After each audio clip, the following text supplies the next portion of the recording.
Ahrefs shows you 500 backlink opportunities, but what are you supposed to do with that information? Ahrefs gives you a lot of data, but you're stuck trying to figure out what to actually do with it. What should I prioritize? Why? What's the strategy here? The point here is that data isn't an actual strategy, and Jello is going to give you that strategy. Watch this. I'm in a project called hunter.io, and I want to find backlink opportunities, sites linking to Hunter.io's competitors, but not to Hunter.io. Let's kick off this chat.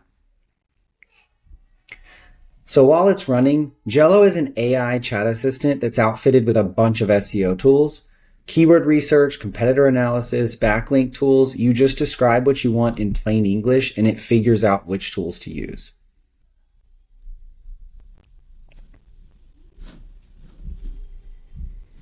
This is a backlink gap analysis with Hunter.io's competitors. It looked at 10 of Hunter.io's competitors and found 122 opportunities.